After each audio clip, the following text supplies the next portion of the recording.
Hindi to English translation. English कैसे सीखें YouTube channel में आपका स्वागत है। इस क्लास में हम हिंदी के वाक्यों को इंग्लिश में ट्रांसलेट करना सीखेंगे। ये ट्रांसलेशन की दूसरी वीडियो है, इसके पहले भी एक वीडियो बना दी गई है। ट्रांसलेशन सीखने की पूरी एक सीरीज़ है जिसमें बहुत सारी वीडियोज़ होंगी। अगर आप अलग अलग तरह के हिंदी के वाक्यों को इंग्लिश में ट्रांसलेट करना सीखना चाहते हैं, अपनी वोकेबलरी अच्छी करना चाहते हैं, ग्रामर अच्छी करना चाहते हैं, तो इस वीडियो को पूरा देखें और इस पूरी सीरीज़ को देखें और इस चैनल को सब्सक्राइब कर लें, जिससे आपको ट्रांसलेशन के साथ साथ इंग्लिश भी आने लगे। इसी के साथ आप कर दीजिए इस वीडियो को लाइक और मैं करता हूँ शुरू।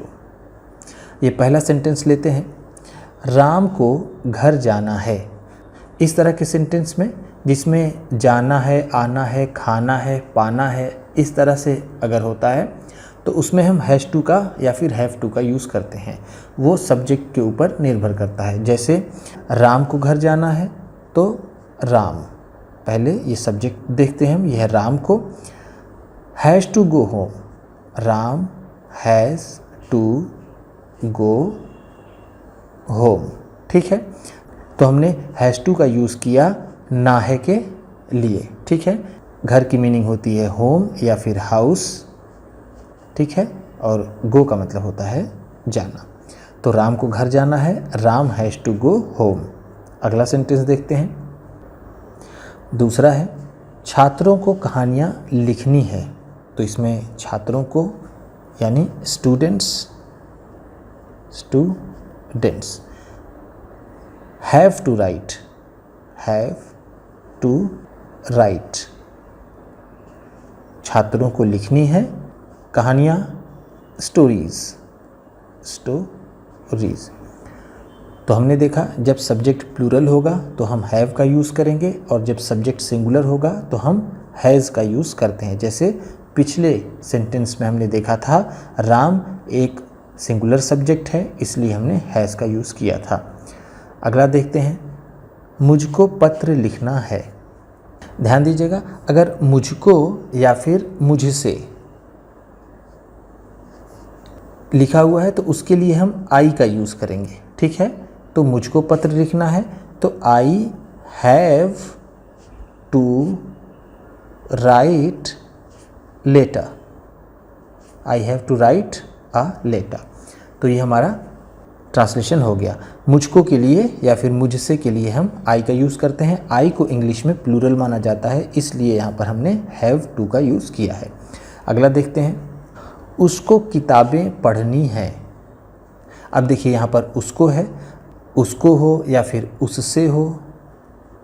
ठीक है, उसके लिए हम ही या फिर शी का यूज़ करते हैं।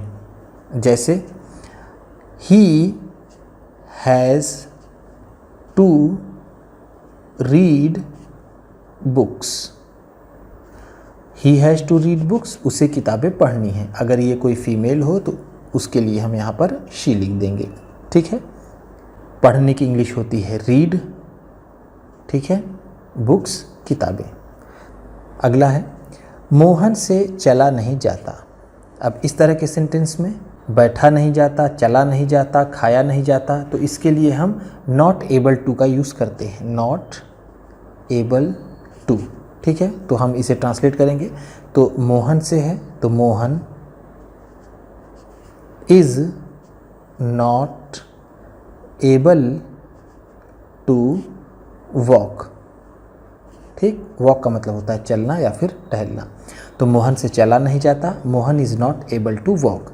अगला है, मुझसे बैठा नहीं जाता। जैसा मैंने आपको ऊपर बताया था, मुझसे के लिए हम आई का यूज़ करते हैं, तो हम लिखेंगे I am not able to sit, मुझसे बैठा नहीं जाता। चलिए अब आगे देखते हैं। अभी ये कुछ प्रैक्टिस है जो आपको करनी है, कुछ मैं करूँगा, कुछ आप करेंगे और आपको मैं कुछ होमवर्क भी दे दूँगा जिसको आप कमेंट बॉक्स में करके बताएंगे। जैसे है, pick out the subjects, subjects को निकालना है and translate them into English, और इन्हें इंग्लिश में ट्रांसलेट करना है। जैसे लड़कियों को उपन्यास पढ़ना है, तो हम जानते हैं लड़कियों की इंग्लिश होती है गर्ल्स। पढ़ना है तो हम जानते हैं ये गर्ल्स है, तो हैव का यूज़ करेंगे। Girls have to read novels. ठीक है, उपन्यास पढ़ना है, लड़कियों को उपन्यास पढ़ना है। Girls have to read novels. अगला है लड़कों को कविताएं लिखनी है। अब लड़कों को है तो हम लिखेंगे बॉयज़। बॉयज़ प्लूरल होता है तो हैव टू का यूज़ करेंगे। Boys have to write. Write का मतलब होता है लिखना। कविताएं poems. Boys have to write poems. लड़कों को कविताएं लिखनी है। अगला है पुलिस को चोर पकड़ना है। तो पुलिस को हम लिखेंगे पुलिस। पुलिस को प्लूरल मानते हैं तो इसलिए हम लिखेंगे have to. Police have to catch. Catch का मतलब है पकड़ना। थीव्स चोर। हम चोर को सिंगुलर में ही रखेंगे, यानी यहाँ चोर है, चोरों नहीं है। तो police have to catch thief. Police को चोर पकड़ना है। कैच का मतलब होगा पकड़ना, थीव चोर, पुलिस पुलिस को। अगला है शिक्षकों को अंग्रेज़ी पढ़ानी है। शिक्षकों का मतलब क्या हो गया? Teachers. TEACHERS। Teachers have to, क्योंकि ये प्लूरल है। टीच। टीच का मतलब होता है पढ़ाना। Teachers have to teach English. English यानी अंग्रेज़ी। शिक्षकों को अंग्रेज़ी पढ़ानी है। अगला है उनको ट्रेन पकड़नी है। अब देखिए उनको यानी दे। अगर उनको हो या फिर उनसे हो, ठीक है, उसके लिए हम दे का यूज़ करेंगे। ठीक, तो they have to catch train. उन्हें ट्रेन पकड़नी है। तो इस तरह से हम इसको भी करेंगे। उसको मैच खेलना है, इसको आप करके बताइएगा। पत्नी को चाय बनानी है, इसे भी कर लीजिएगा। मुझको कार्य समाप्त करना है, अब इसे मैं कर देता हूँ।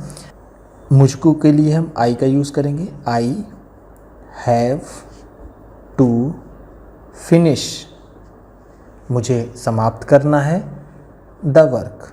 द वर्क, ठीक। I have to finish the work. मुझे काम समाप्त करना है या फिर मुझे काम ख़त्म करना है।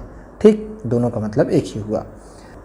हम लोगों को अनुवाद सीखना है, इसे आप करिएगा। हम लोगों के लिए वी का यूज़ होता है। अब यहाँ पर जैसा मैंने आपको बताया है कि वी प्लूरल है तो यहाँ पर हैज़ लगेगा या फिर हैव लगेगा, इसको आप लिखिएगा।